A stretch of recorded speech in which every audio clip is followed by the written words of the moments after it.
Olá, sejam bem-vindos ao Histórias do Mausoléu.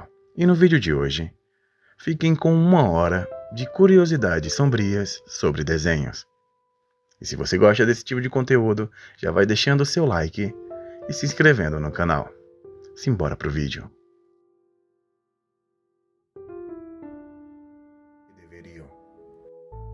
E o primeiro exemplo que vamos explorar não usa monstros clássicos. O terror aqui nasce de algo muito mais real: a crueldade humana, o bullying e a injustiça. A Casa Monstro mistura humor e terror com uma naturalidade surpreendente. O filme gerou memes, risadas e cenas icônicas, mas há um momento específico que muda completamente o tom da história. Um momento triste, pesado e profundamente melancólico. Quando o jovem TJ confronta o Sr. Epaminondas sobre o destino de Constance, somos arrastados para um flashback perturbador. Nele, vemos Constance sendo exibida como uma aberração em um circo dos horrores, humilhada, ridicularizada, tratada como um espetáculo grotesco. Até que Epaminondas surge, eles se apaixonam e fogem juntos. Parece por um instante que o sofrimento acabou. Mas não, ele não acabou. Mesmo longe, Constance continua sendo alvo de ataques e humilhações. A violência psicológica persiste, até que ela perde a vida. E naquele momento, o filme deixa algo muito claro: os verdadeiros monstros nunca foram a casa, e sim as pessoas. Quando pensei no tema deste vídeo, houve um filme que imediatamente me veio à mente. Ele precisava estar aqui. No longa britânico Uma Grande Aventura, acompanhamos uma sociedade de coelhos que tenta apenas existir em paz. Eles criam regras, líderes, histórias, tudo para sobreviver, mas inevitavelmente acabam esbarrando na crueldade humana. O filme inteiro carrega um peso estranho, algo de errado no ar. A violência é constante, o tom é sombrio e a sensação de perigo nunca vai embora. E nada representa melhor isso do que a cena final. Na batalha derradeira, os coelhos entram em um confronto brutal, desesperado e sangrento. Não há glamour, não há heroísmo exagerado, apenas luta pela sobrevivência. Tudo isso contrastando de forma chocante com o estilo da animação. Pequenos animais fofos travando uma guerra violenta e sem piedade. É impossível sair ileso dessa cena. Já em Coraline, o terror assume uma forma diferente, mais sutil no começo, mais cruel no fim. Um filme envolto em temas sensíveis, solidão, negligência e amadurecimento. E o ápice da bizarrice acontece quando a máscara finalmente cai. A outra mãe revela sua verdadeira forma. Seu corpo se retorce, se alonga, se transforma em algo monstruoso. Uma criatura aracnídea que passa a perseguir Coraline por uma teia gigantesca, em um cenário que parece ter saído diretamente de um pesadelo. Mas Coraline não enfrenta apenas um monstro, ela enfrenta seus próprios medos. E ao aceitar uma realidade imperfeita, mas real, ela entende que o amor verdadeiro nem sempre vem embrulhado em promessas bonitas. O filme A Noiva Cadáver é visualmente encantador, mas a origem da protagonista esconde uma crueldade que muitos ignoram quando assistem pela primeira vez. A verdade é que Emily não perdeu a vida de causas naturais. Ela foi vítima de uma emboscada meticulosa planejada pelo homem que dizia amá-la, Lord Barkis. Seduzida pela promessa de um casamento secreto, ela fugiu de casa levando as joias da família. Ela esperou sozinha no escuro por um futuro que nunca chegaria. O crime foi brutal e covarde. Barkis tirou sua vida a sangue frio, roubou seus pertences e a deixou enterrada em uma cova rasa, sob as raízes de uma árvore. A Noiva Cadáver é um lembrete de que a verdadeira monstruosidade não está apenas nos esqueletos e zumbis, mas também na ganância e no gelo que habitam o coração dos vivos. Por fim, chegamos a uma cena que muitos viram, mas poucos realmente perceberam. No desfecho de Tarzan, o vilão Clayton tem um destino mais sombrio do que parece à primeira vista. Após ter seus planos frustrados, ele persegue Tarzan pela floresta, tomado pela raiva e pela obsessão. O que Clayton não sabia é que aquela perseguição seria a última. Em meio aos cipós, ele se enrosca, perde o controle e desaparece da história. O filme não mostra explicitamente o que acontece, mas em um breve relâmpago, vemos sua silhueta recortada pela luz, um corpo pendurado, um fim silencioso, um momento mórbido, escondido em um filme infantil.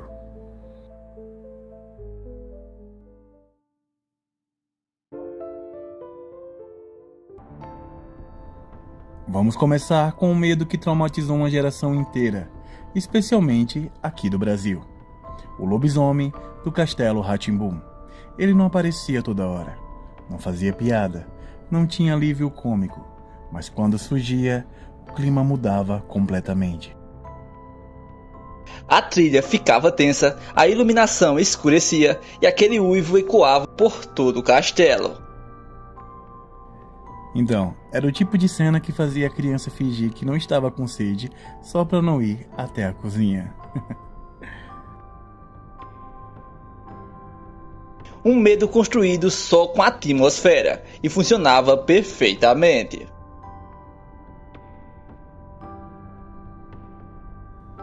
Partindo para o próximo item dessa lista, vamos falar de um vilão que parecia deslocado demais para um filme infantil. Hexus, de Ferngully. Ele é literalmente a personificação da poluição, uma entidade tóxica, caótica e assustadoramente carismática. O design é desconfortável, a voz hipnótica e aquela música que definitivamente não parecia coisa de criança. E ficava naquele impasse. Ao mesmo tempo que a criança queria salvar a floresta, ela também queria trocar de canal.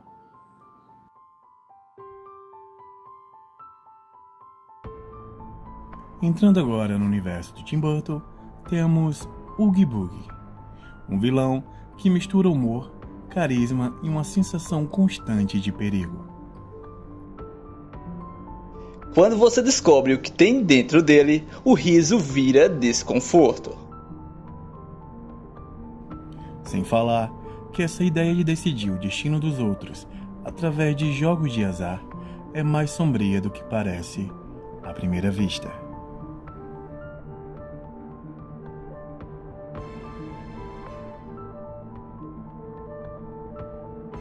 Agora chegamos a um dos vilões mais perturbadores do cinema infantil, o Juiz Doom.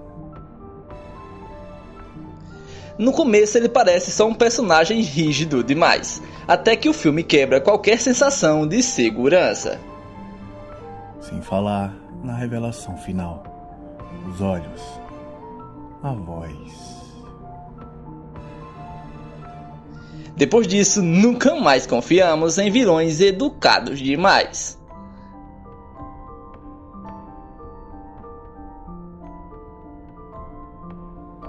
Poucos personagens falam tanto sem dizer absolutamente nada. Chernabog, de Fantasia. Um demônio colossal, surgindo das sombras, controlando almas ao som de música clássica. Sem diálogos, sem alívio cômico, só imagem e atmosfera. Essa é com certeza uma das cenas mais assustadoras já colocada em uma animação da Walt Disney.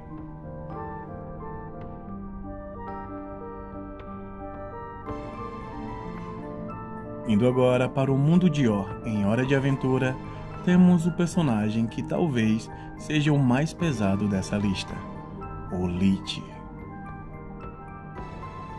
Ele é aquele tipo de personagem que não grita, não corre, não faz piadas, ele simplesmente fala e tudo fica errado. A voz calma, o olhar vazio, discursos que parecem saídos de um filme de terror existencial. Nada como um pouco de niilismo antes do café da manhã.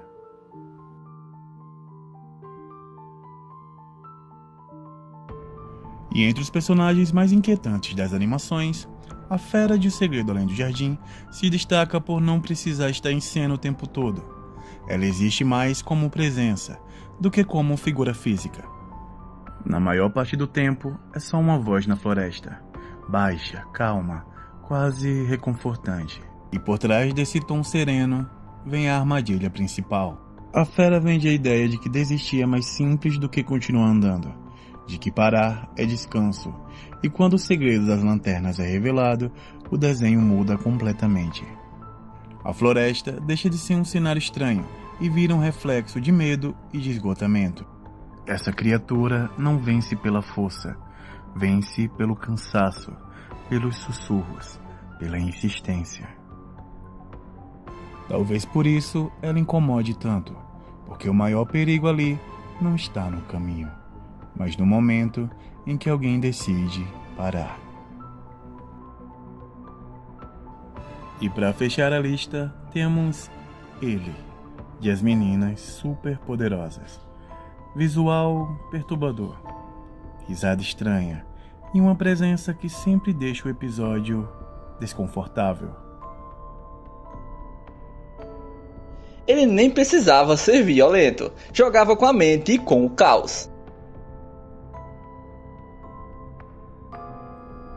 E talvez seja por isso que, em meio a tantos vilões de As Meninas Superpoderosas, ele tenha marcado tanto.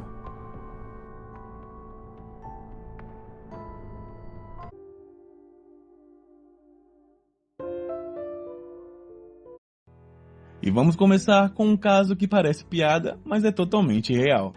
Em 1978, surgiu o filme O Ataque dos Tomates Assassinos, um longa que misturava terror, ficção científica e uma boa dose de absurdo proposital.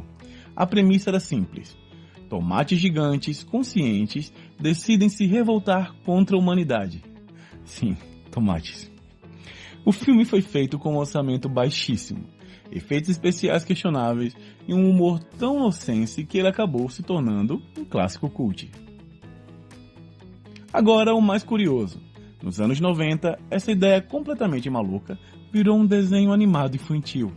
O terror foi deixado de lado, os tomates ficaram mais cartunescos, surgiram vilões caricatos e situações absurdas. Tudo pensado para crianças.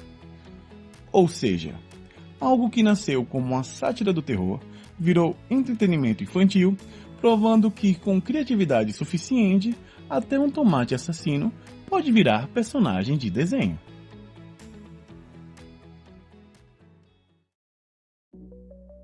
E agora, vamos entrar no território de Tim Burton. Em 1988, Os Fantasmas Se Divertem, ou Beetlejuice como você preferir, chegou aos cinemas trazendo um humor sombrio, visual grotesco e personagens que definitivamente não pareciam feitos para crianças. O filme fala sobre morte, vida após a morte e espíritos presos entre mundos. Tudo isso com uma estética bem caótica e até um pouco perturbadora. Mas mesmo assim, virou desenho animado. Na série infantil, Beetlejuice deixou de ser uma entidade imprevisível e quase ameaçadora para se tornar uma espécie de amigo excêntrico da Lídia. O tom ficou mais leve, os sustos viraram piada e o humor virou aventura. É aquele tipo de adaptação que te faz pensar: como deixaram isso passar? Bem, parece que funcionou, porque o desenho é lembrado até hoje com muito carinho por muita gente. Vejamos que brindes deliciosos eu e a Lídia daremos este ano. E agora, entramos em um caso curioso, que mostra muito bem como histórias antigas e assustadoras acabam sendo reaproveitadas de forma bem diferente no cinema infantil. A Noiva Cadáver de Tim Burton não surgiu do nada. A base do filme vem de lendas do folclore russo e do leste europeu. Histórias que misturavam casamento, morte e promessa feitas de forma descuidada. Uma dessas lendas conta que um jovem, durante um ritual, coloca um anel em algo que acreditava ser apenas um galho, mas que na verdade era um dedo saindo da terra. Ao repetir a frase do juramento 3 vezes, como exigia a tradição, algo inesperado acontece. O dedo começa a se mexer, o chão treme, e então uma mulher morta, envolta em panos rasgados, emerge da terra, encara o jovem e declara de forma assustadoramente direta: "Meu marido." A ideia central da lenda não era contar uma história romântica, mas servir como um alerta moral. Promessas feitas sem cuidado, especialmente em rituais antigos, poderiam ter consequências graves, até sobrenaturais. Quando essa história chegou às mãos de Tim Burton, o tom mudou completamente. O terror dá um lugar a um humor melancólico. A noiva deixa de ser uma figura vingativa e passa a ser uma personagem trágica e até carismática. Ou seja, o que era apenas uma história criada para causar medo e respeito pelas tradições, se transforma em uma animação sensível, com música, romance e um visual estilizado. E diferente do que você possa pensar, a família Addams não nasceu para crianças. Ela surgiu lá nos anos 1930, em tiras publicadas na revista The New Yorker, criadas por Charles Addams. O humor era ácido, sombrio e cheio de ironia. Nada era explicado. Os personagens viviam em meio ao macabro, como se aquilo fosse completamente normal. Já décadas depois, a família ganhou séries, filmes e, finalmente, animações claramente voltadas para o público infantil. Os filmes animados recentes transformaram a estética gótica e o humor ácido em algo mais acessível, sem abandonar totalmente o espírito estranho da família. É aquele caso clássico onde o terror vira charme. Afinal, quem nunca achou a família Addams estranhamente aconchegante? Geralmente é um palhaço assassino que sempre aparece segurando isso. Agora um caso bem interessante sobre um dos maiores desenhos da história. O filme 13 Fantasmas, de 1960, fazia parte daquela onda de terror clássico, com espíritos, casas mal-assombradas e sustos criativos. A obra foi tão relevante que no início dos anos 2000 ganhou uma nova adaptação. Mas voltando lá para os anos 80, tivemos Scooby-Doo e os 13 Fantasmas, uma das fases mais lembradas do desenho. Aqui a ideia de capturar fantasmas foi totalmente adaptada para o humor. Os monstros assustam, mas logo viram motivo de piada. Afinal, Scooby-Doo sempre foi isso, uma porta de entrada para o terror. Ele pega tudo aquilo que deveria dar medo e transforma em algo confortável, previsível e engraçado. Talvez por isso funcione tão bem até os dias de hoje.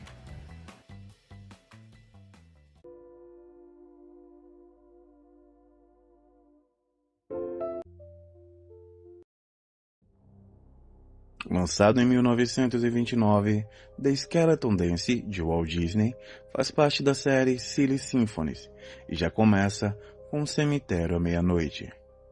Cruzes tortas, lua cheia, corujas observando. Tudo indica terror, mas então algo acontece. Os esqueletos saem de suas covas e começam a dançar. Eles usam os próprios ossos como instrumentos musicais. Desmontam seus corpos, brincam com a morte de forma quase cômica. Hoje isso parece inofensivo, mas em 1929, ver cadáveres animados dançando era algo extremamente ousado. Aqui, a morte não é trágica, ela é divertida, rítmica e quase alegre. Isso revela muito sobre a época. O mundo tinha acabado de sair da Primeira Guerra Mundial, e o humor macabro era uma forma de lidar com o trauma coletivo. Skeleton Dance abriu caminho para algo importante. Mostrar que a animação não precisava ser realista. Ela podia ser grotesca, surreal e absurda. E isso foi só o começo.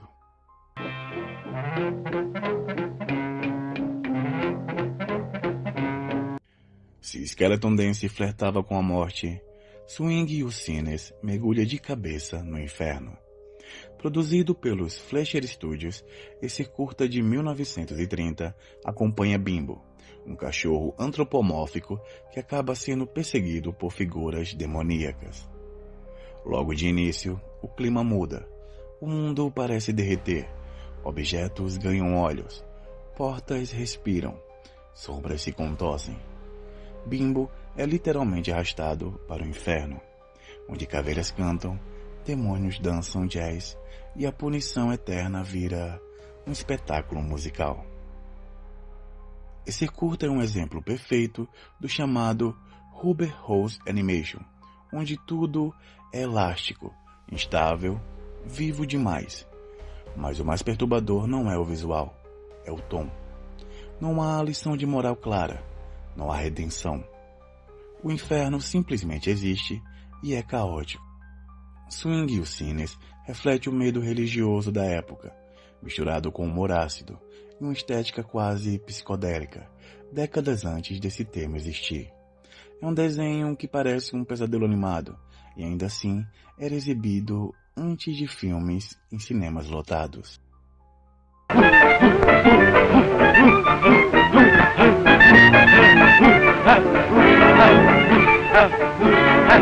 E sim, a Disney também fez terror. Em The Mad Doctor, de 1933, o Mickey Mouse vive uma de suas histórias mais sombrias. Tudo começa com o cachorro Pluto sendo sequestrado. Mickey segue o rastro até um castelo abandonado, cheio de escadas impossíveis, portas que se movem sozinhas e sombras ameaçadoras. Então, ele encontra o Dr. Louco, um cientista corcunda, com risada maníaca, que revela o seu plano: cortar a cabeça do Mickey e costurá-la no corpo do Pluto. Isso mesmo, um transplante grotesco, dito em voz alta, sem metáforas. O clima é pesado, claustrofóbico e assustador até para os padrões atuais. Embora o final revele que tudo era um pesadelo, o impacto já foi causado. Esse curta mostra que naquele período a Disney ainda não tinha medo de assustar. O terror era uma ferramenta narrativa legítima, não algo a ser evitado. E hoje é difícil imaginar um Mickey em uma situação tão macabra, e justamente por isso esse curta é tão perturbador.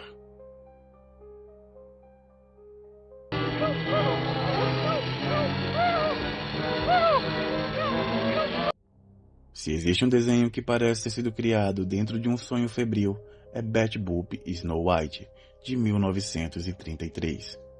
Aqui, o conto de fadas é apenas uma desculpa. A história segue vagamente a Branca de Neve, mas logo se transforma em um desfile de imagens surreais. Rostos derretem, espelhos ganham vida, objetos se transformam em criaturas dançantes. A trilha sonora, com Cab Calloway, amplifica essa sensação hipnótica. Os personagens se movem como fumaça, como se o mundo estivesse sempre à beira do colapso. A Rainha Má se transforma em uma entidade quase demoníaca, e o ambiente inteiro parece hostil, vivo e instável. Betty Boop, aliás, não era uma personagem infantil. Ela era sensual, adulta, irônica, e existia um espaço onde o estranho era a regra. Esse curta é um dos melhores exemplos de como a animação antiga flerta diretamente com o surrealismo europeu, muito antes disso se tornar algo cult.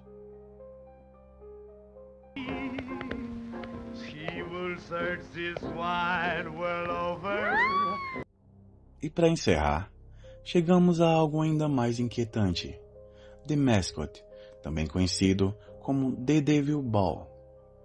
Um curta em stop motion com bonecos que se movem de forma assustadoramente realista. A história acompanha uma boneca que sai em uma jornada noturna para salvar um ursinho de pelúcia. Mas o que marca esse filme não é a narrativa, é a sensação. Bonecos ganham vida em um mundo escuro, cheio de figuras grotescas, animais deformados e entidades que parecem saídas de um pesadelo infantil. Aqui entra o chamado Vale da Estranheza.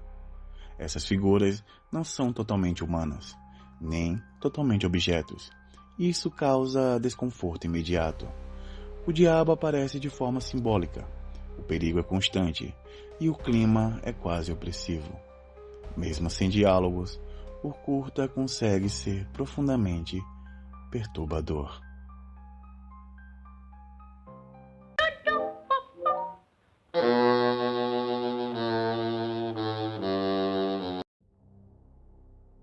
Esses desenhos antigos não eram feitos para confortar. Eles eram feitos para experimentar, provocar e muitas vezes assustar. Antes da animação ser segura, ela foi estranha. Antes de ser infantil, ela foi sombria. E antes de ser previsível, ela foi livre. Talvez no fundo, esses curtas revelem algo importante. O passado não era tão inocente. Apenas lidava com seus medos de forma diferente. Mas e você? Consegue assistir esses desenhos sozinhos, à meia-noite, com o som alto? Ou prefere ficar com a versão mais segura da animação moderna?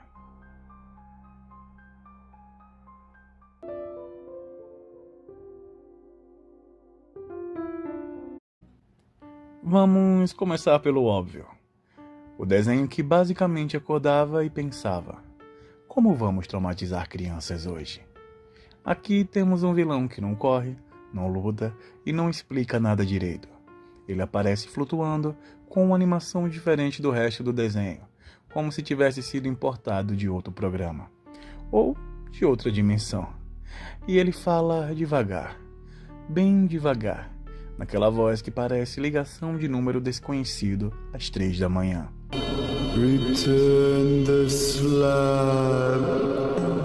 O episódio inteiro é basicamente pessoas enlouquecendo, pragas acontecendo e um cachorro tendo crise de ansiedade totalmente justificáveis. E o pior, ninguém aprende nada no final. O vilão vai embora, sem punição, sem lição, sem terapia pra ninguém. É o tipo de episódio que termina e você fica pensando: então é isso? Ele só foi embora? E sim, igual trauma de infância. Agora vamos para um desenho que parece calmo, bonito e gentil, e totalmente interessado em te deixar desconfortável. Eu estou falando de O Segredo Além do Jardim. Aqui, 2 irmãos chegam a um vilarejo onde todo mundo é educado demais. Ninguém grita, ninguém discorda, ninguém pensa muito. O problema é que quem não segue as regras vira decoração. E o desenho trata isso com a maior naturalidade do mundo. Como se fosse normal perder sua identidade por errar uma tarefa. Só quero voltar pra casa. Você assiste e pensa: por que essa metáfora está no desenho? Não tem susto, não tem monstro pulando, só aquela sensação de que algo está muito errado. Mas ninguém parece se importar. E Hora de Aventura sempre foi estranha, mas aqui ela decidiu ficar séria demais. Entra em cena um vilão que não faz piada, não é carismático, não tem bordão engraçado. Ele só fala coisas como: tudo vai acabar. E fala isso num desenho onde, até ontem, tinha um cachorro elástico fazendo piada. O clima muda completamente do resto do desenho. As cores escurecem, o silêncio fica pesado. E o pior, os heróis não vencem. Eles só atrasam o fim. É aquele tipo de episódio que faz a criança ficar quieta demais no sofá. E os pais acharem que isso é bom comportamento. Obrigado, Finn. Eu não teria conseguido sem você. Chegando no especial de Halloween de Dudu e Edu, temos um caso curioso. Um desenho que sempre foi barulhento, exagerado e idiota, resolve do nada brincar com morte e limbo. Os personagens acreditam que morreram, e o desenho não se apressa em desmentir isso. O bairro fica vazio. As cores ficam estranhas. O humor começa a falhar. E você começa a pensar: espera, isso ainda é comédia? Não tem vilão, não tem resolução clara. Só confusão, culpa e aquela sensação de um sonho ruim. É o tipo de episódio que muita gente lembra até hoje e fala: eu não sabia explicar porque aquilo me deu medo. Mas deu.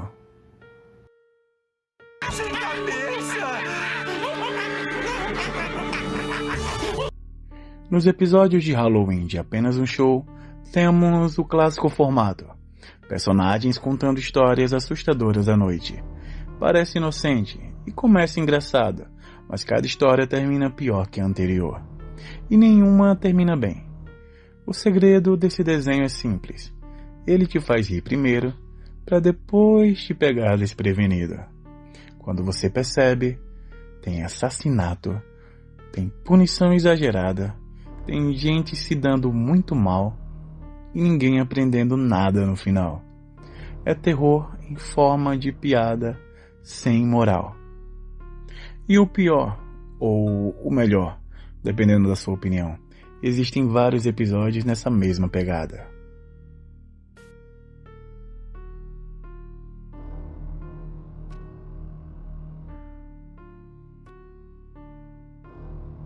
O mundo de Greg resolveu provar que até um lugar teoricamente tranquilo pode virar cenário de caos. Em A Lenda da Biblioteca, a Biblioteca do Riacho vira um desastre completo, o que, segundo a lenda local, é o suficiente para acordar um fantasma ancestral. Nada muito exagerado, apenas um espírito antigo irritado com livros fora do lugar. Greg, Kelsey e JP decidem investigar, porque aparentemente chamar um adulto não era uma opção. O trio entra na biblioteca e acaba se separando para explorar diferentes seções, cada um lidando com o mistério do seu próprio jeito. E é aí que as coisas começam a ficar estranhas. Pegadas úmidas aparecem entre as estantes, objetos mudam de lugar, o silêncio fica pesado demais para um espaço cheio de crianças. A lenda deixa de soar como história exagerada e começa a aparecer um aviso ignorado. O fantasma nunca surge de forma direta. Ele se manifesta pelo ambiente, como se a própria biblioteca tivesse decidido reagir ao caos. A missão do trio é simples na teoria: organizar tudo e restaurar a ordem. Na prática, claro, não é tão simples assim. O episódio termina com a biblioteca aparentemente normal de novo, mas a lenda continua existindo, como um lembrete de que naquele lugar é melhor não testar a paciência do além. Entre fãs, esse episódio é lembrado por misturar aventura infantil, mistério e um tipo de terror bem específico: o medo de bagunçar algo que você não devia.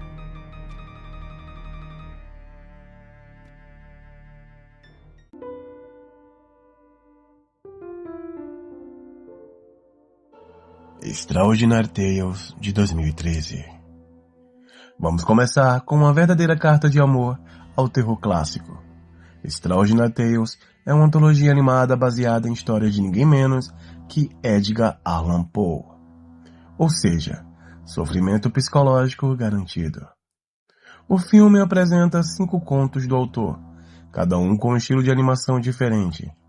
Isso já cria uma experiência curiosa, porque cada história parece pertencer a um universo visual próprio, como se cada pesadelo tivesse sua identidade. Entre os contos adaptados estão clássicos como O Gato Preto, A Queda da Casa de Usher, O Poço e o Pêndulo, O Coração Delator e O Caso do Senhor Valdemar. Uma curiosidade fascinante é que o filme conta com narrações feitas por lendas do terror, como Christopher Lee e Bela Lugosi, através de arquivos e recriações digitais. Sim, praticamente fantasmas narrando histórias de fantasmas. O clima do filme não depende de sustos baratos. Ele aposta na atmosfera opressiva e no horror psicológico. Aquela sensação de que algo está errado, mas você não consegue explicar exatamente o que é. Outro detalhe interessante é como cada animação traduz o estado mental dos personagens. Em alguns momentos, o traço fica distorcido, fragmentado, como se estivéssemos assistindo a sanidade do protagonista se desfazendo. É uma experiência quase literária, só que com imagens que grudam na mente. Se você gosta de terror, mais reflexivo e menos explosivo, esse filme é praticamente um banquete macabro. Psiconautas, As Crianças Esquecidas, de 2015. Agora nós mergulhamos em algo muito mais pesado. Psiconautas pode parecer uma animação colorida à primeira vista, mas é uma das histórias mais deprimentes e perturbadoras da lista. O filme se passa em uma ilha devastada por um desastre ambiental. A sociedade entrou em colapso, e os personagens vivem cercados por miséria, exploração e abandono. Os protagonistas são 2 jovens que sonham em fugir daquele lugar, mas o mundo ao redor deles insiste em puxá-los para o fundo. Apesar do visual estilizado e até aparentemente infantil, o filme aborda temas extremamente densos, como dependência química, desigualdade social, destruição ambiental e desesperança coletiva. Uma curiosidade interessante é que o filme foi baseado em uma graphic novel espanhola, chamada Bird Boy. A adaptação manteve o tom extremamente melancólico da obra original. O terror aqui não está em monstros, mas na realidade. Aliás, o próprio personagem Bird Boy funciona quase como uma metáfora ambulante. Ele é, ao mesmo tempo, vítima e reflexo daquele mundo destruído. E existe um detalhe cruel. O filme raramente oferece esperança real. Ele brinca com a ideia de redenção, mas frequentemente a substitui por consequências duras. É aquele tipo de animação que termina e você fica olhando para o teto, questionando decisões da vida, e talvez até a existência do capitalismo. Mas tudo isso com passarinhos desenhados, o que torna tudo estranhamente mais perturbador. Chá de Sangue e Fio Vermelho, de 2006. Se você acha que já viu algo estranho, prepare-se. Chá de Sangue e Fio Vermelho é um filme em stop motion que parece um pesadelo artesanal. Isso não é exagero. A história acompanha um grupo de criaturas aristocráticas que organizam um ritual social extremamente peculiar e violento. O filme praticamente não possui diálogos. Ele se comunica através de música, sons e expressões visuais. Isso cria uma sensação desconfortável, como assistir a algo proibido. E uma curiosidade perturbadora é que os personagens foram criados com materiais reais e texturas que reforçam o aspecto grotesco. Eles parecem bonecos antigos, encontrados em um sótão amaldiçoado. A narrativa funciona quase como uma alegoria sobre elitismo, decadência social e exploração. Mas tudo é apresentado de forma extremamente simbólica, estranha. O estilo lembra contos de fadas europeus antigos, aqueles que não tinham medo de traumatizar crianças para ensinar moral. O horror aqui vem do absurdo. Você passa boa parte do filme tentando entender o que está acontecendo. E quando começa a entender, percebe que talvez preferisse não ter entendido. É o tipo de experiência que faz você pensar: isso é genial ou eu estou sendo lentamente enlouquecido? Provavelmente os dois. O Flautista de Hamelin, de 1986. Agora entramos em uma adaptação de uma das histórias mais perturbadoras do folclore europeu. O Flautista de Hamelin conta a clássica história do misterioso músico que livra uma cidade de uma infestação de ratos e depois cobra um preço. Mas essa versão animada japonesa transforma o conto em algo muito mais sombrio e trágico. Diferente de versões infantis, aqui a narrativa enfatiza o egoísmo humano, a corrupção e as consequências da quebra de promessas. Uma curiosidade interessante é que o filme amplia a história original, desenvolvendo personagens e explorando o impacto psicológico da tragédia que se segue. O design dos personagens mistura delicadeza com estranheza, criando um contraste entre beleza visual e acontecimentos cada vez mais inquietantes. E claro, existe a figura do flautista. Ele não é retratado exatamente como vilão, e nem como herói. Ele é quase uma entidade inevitável, uma personificação da justiça cruel. O filme também brinca com a ideia da inocência infantil sendo destruída pela ganância adulta, o que transforma a história em algo muito mais pesado do que parece. Basicamente, é um conto moral, mas com consequências que fariam muitos contos dos irmãos Grimm parecer episódios leves do Bob Esponja. A Viagem Musical, de 1983.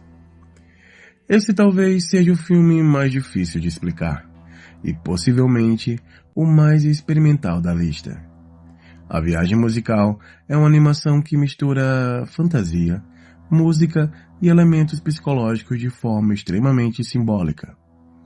A história acompanha uma jovem que embarca em uma jornada surreal por mundos fantásticos e perturbadores, enquanto tenta lidar com sentimentos profundos ligados à perda, amadurecimento e identidade. O terror aqui não é direto. Ele surge através de metáforas visuais, sequências oníricas e momentos que parecem saídos de sonhos ou de pesadelos. Uma curiosidade interessante é que o filme utiliza a música como elemento narrativo central. Muitas emoções são transmitidas apenas através da trilha sonora e da estética visual. Isso cria uma experiência sensorial intensa, quase hipnótica. Em alguns momentos, o filme parece encantador. Em outros, ele mergulha em imagens extremamente desconfortáveis, criando uma sensação constante de instabilidade emocional. É aquele tipo de obra que pode ser interpretada de várias formas. Algumas pessoas enxergam uma jornada de crescimento. Outras veem um retrato psicológico angustiante. E algumas apenas ficam tentando entender o que está acontecendo. O que também é uma reação completamente válida.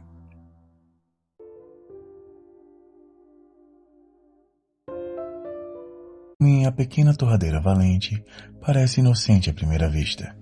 A história acompanha eletrodomésticos que saem em busca de seu antigo dono, mas o filme inclui momentos surpreendentemente sombrios.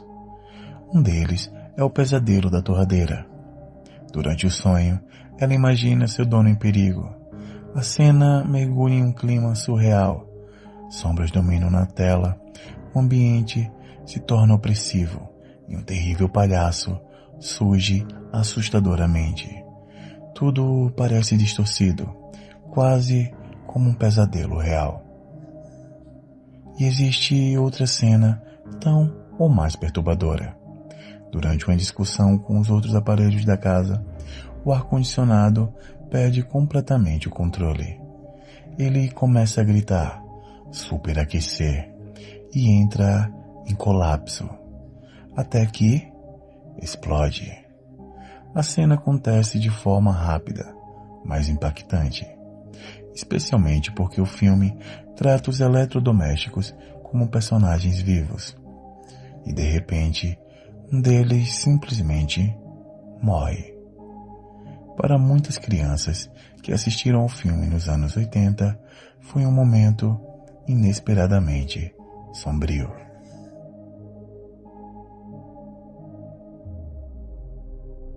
Poucas cenas de animação marcaram tanto uma geração quanto a morte de Mufasa em O Rei Leão. No filme, o rei da savana é traído por seu próprio irmão, Scar. Scar provoca uma enorme debandada de gnus, colocando Simba em perigo. Mufasa corre desesperadamente para salvar o filho, e consegue. Simba está seguro, mas agora Mufasa precisa escapar da multidão de animais em pânico. Ele consegue subir até a borda do desfiladeiro e pede ajuda a seu irmão. Por um breve momento, parece que tudo vai terminar bem. Scar segura suas patas, olha diretamente em seus olhos e diz calmamente: "Vida longa ao rei." Então, ele o solta. Mufasa cai no meio da debandada, desaparecendo sob os cascos dos gnus. Mas a cena mais devastadora vem logo depois. Simba encontra o corpo do pai. Ele tenta acordá-lo, empurra, chama por ele, pede para que se levante, mas Mufasa não responde. A tentativa desesperada de Simba de acordar o pai se tornou um dos momentos mais dolorosos já mostrados em uma animação. Para muitas crianças, foi o primeiro contato com a ideia de perder alguém para sempre. Nem todas as cenas perturbadoras envolvem morte ou violência. Algumas assustam justamente por serem reais demais. Isso acontece em Gato de Botas 2. No filme, o lendário aventureiro descobre algo que nunca imaginou enfrentar. Ele está em sua última vida. Durante toda a sua jornada, o gato sempre foi confiante, arrogante e praticamente invencível. Mas agora, pela primeira vez, ele sente medo. Um medo profundo. Ao longo do filme, o personagem começa a sofrer ataques de pânico. Seu coração dispara, sua respiração falha e ele começa a tremer. Em uma das cenas mais intensas, ele se esconde em um canto escuro, enquanto tenta recuperar o controle da respiração. Nada de monstros, nada de violência, apenas um herói enfrentando algo muito humano. O medo da própria morte. A cena foi muito elogiada por retratar a ansiedade de forma extremamente realista, algo raro em animações voltada para o público familiar.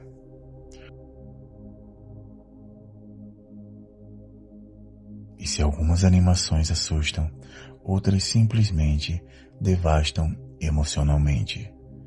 Esse é o caso de O Túmulo dos Vagalumes, considerado por muitos críticos como um dos filmes de animação mais tristes já feitos.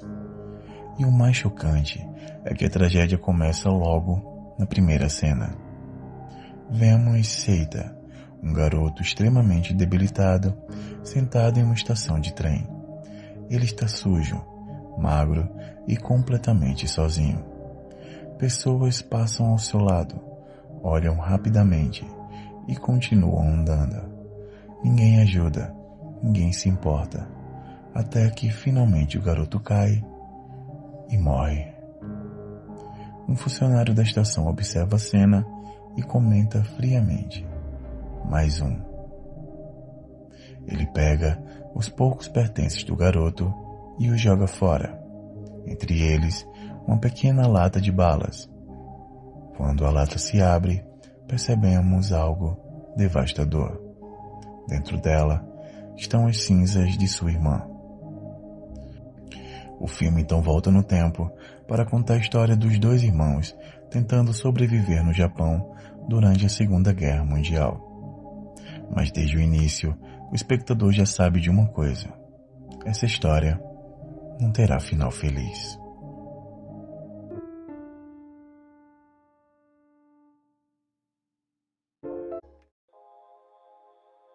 Os Pesadelos de Ned. A Disney dos anos 90 estava experimentando formatos diferentes. E Os Pesadelos de Ned era quase um estudo sobre medo infantil. A premissa parecia simples. Um garoto que ao dormir enfrentava criaturas que representavam seus medos. Mas o que tornava a série incomum era a estética. Cenários distorcidos, sombras exageradas, criaturas com proporções estranhas. Era quase expressionista. Diferente do terror engraçado, aqui o medo tinha peso emocional. Falava sobre insegurança, fracasso, solidão. A série não teve vida longa. Oficialmente, baixa audiência. Mas dentro da programação da Disney, tradicionalmente mais leve, ela parecia deslocada. Talvez fosse sofisticada demais para o público infantil tradicional. E assustadora demais para ser segura. A Real Monsters. A Nickelodeon sempre foi o canal do estranho, mas a Real Monsters elevou isso ao máximo. Os protagonistas viviam em um lixão subterrâneo. O design era grotesco. Globo ocular nas mãos, axilas que serviam de asas, dentes protuberantes. Era propositalmente feio. A série brincava com a ideia de que monstros também têm medos e inseguranças. Uma inversão até interessante, vamos assim dizer. Mas, para muitos pais, aquilo não era só estranho, era perturbador. Apesar de 4 temporadas, nunca foi um fenômeno massivo. O visual excessivamente grotesco limitava a aceitação comercial e o alcance popular. Era um desenho sobre sustos que realmente assustava. Toon Sylvania. Produzido por Steven Spielberg, o projeto prometia ser um Looney Tunes do terror. Mas havia um problema. O humor era sombrio demais para crianças pequenas e infantil demais para adultos. A série misturava histórias de Frankenstein com esquetes macabras, mortes cartunescas e humor ácido.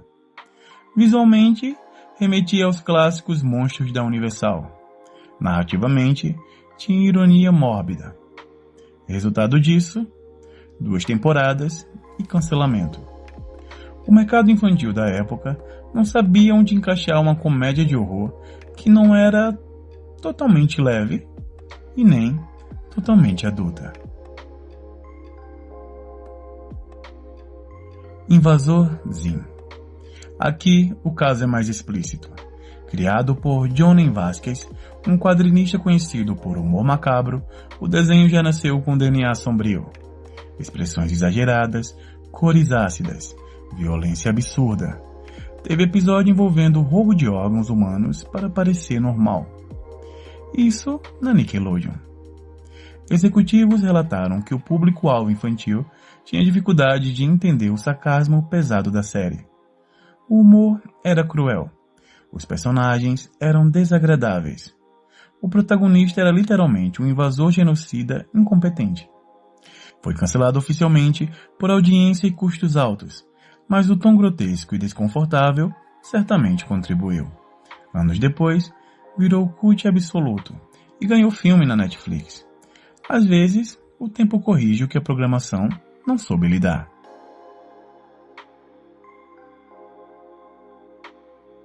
Existe algo em comum nesses casos. Eles quebraram a zona segura da animação infantil. Enquanto a maioria das produções buscava cores vibrantes, moral simples e conflitos leves, esses desenhos exploraram terror psicológico, estética grotesca, temas adultos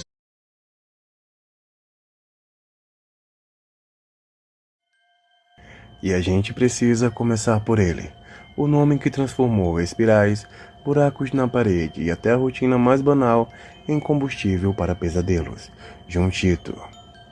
A série Junjito, Histórias Macabras do Japão, adapta diversos contos do autor. Histórias curtas que começam quase inocentes e terminam com você questionando a estabilidade mental da humanidade. O terror de Junjito não depende de sustos fáceis.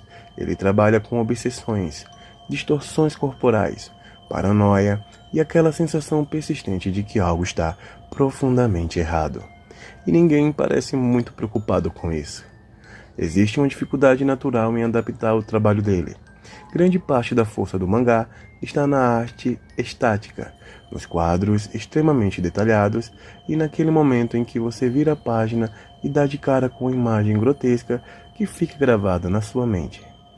A animação tenta capturar essa essência, nem sempre com a mesma potência, mas ainda assim funciona como uma excelente porta de entrada para esse universo desconfortável.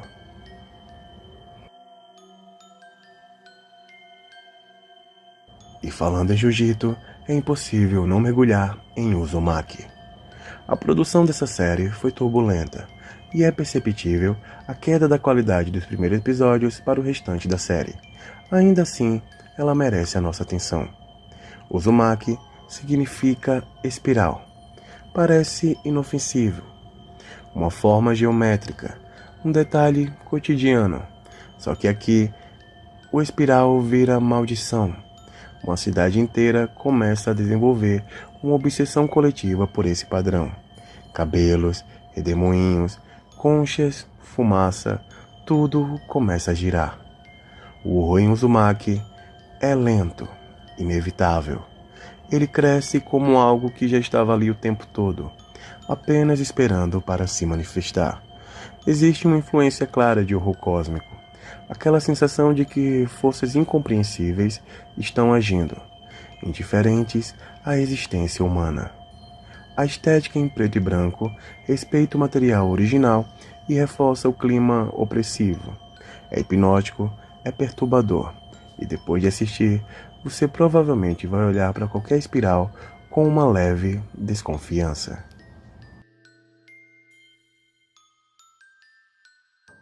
Saindo das cidades amaldiçoadas e indo para algo aparentemente mais comum, temos Housing Complex C. E aqui vale uma regra básica do terror. Quando a história começa dizendo que é um condomínio comum, prepare-se. A série se passa em um conjunto habitacional tranquilo, onde moradores convivem como em qualquer outro prédio, até que coisas estranhas começam a acontecer. Pequenos detalhes fora do lugar, sensações de que há algo antigo escondido ali, e pouco a pouco o cotidiano se mistura com o horror que flerta com o cósmico. Housing Complex C é curta, direta, quase claustrofóbica.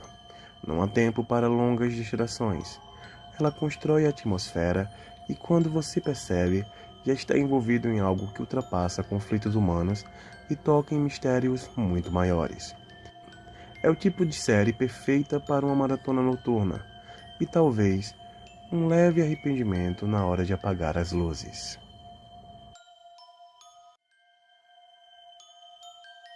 Agora vamos fazer uma curva, porque eu sei, Dan Dan Dan é bem diferente do restante da lista, pois não é terror tradicional, mas ele brinca perigosamente na fronteira do absurdo, do grotesco e do sobrenatural. A premissa é quase cômica, uma garota que acredita em fantasmas, um garoto que acredita em alienígenas. Eles decidem provar que o outro está errado e descobrem que ambos estavam certos. A partir daí, a série vira um caos controlado. Espíritos bizarros, criaturas com designs inquietantes e perseguições frenéticas com momentos que alternam entre humor e tensão em segundos. O interessante é que, no meio da energia caótica, surgem imagens e conceitos que facilmente poderiam migrar para um horror mais pesado. Dan Dan Dan tem ritmo acelerado, exagero, adrenalina, mas também carrega aquele tom de estranheza tipicamente japonês, onde o sobrenatural invade o cotidiano sem pedir licença.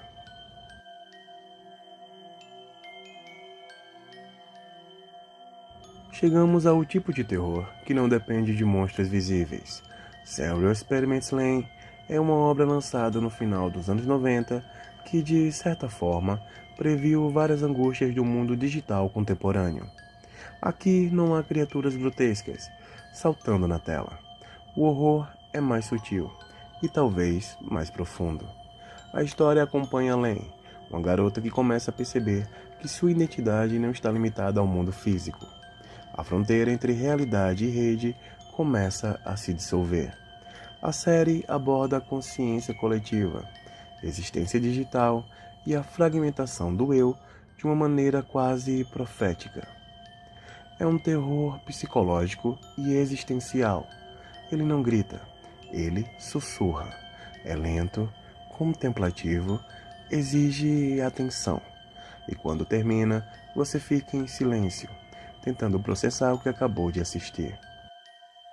É aquele tipo de obra que não te assusta com imagens chocantes, mas com ideias. Talvez esse seja o ponto central de tudo que a gente viu aqui.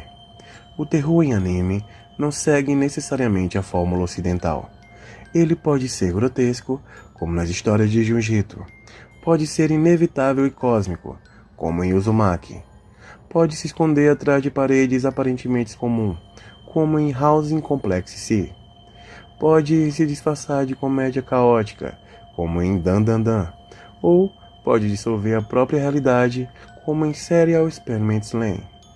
Mas, quase sempre, ele compartilha uma característica: o desconforto.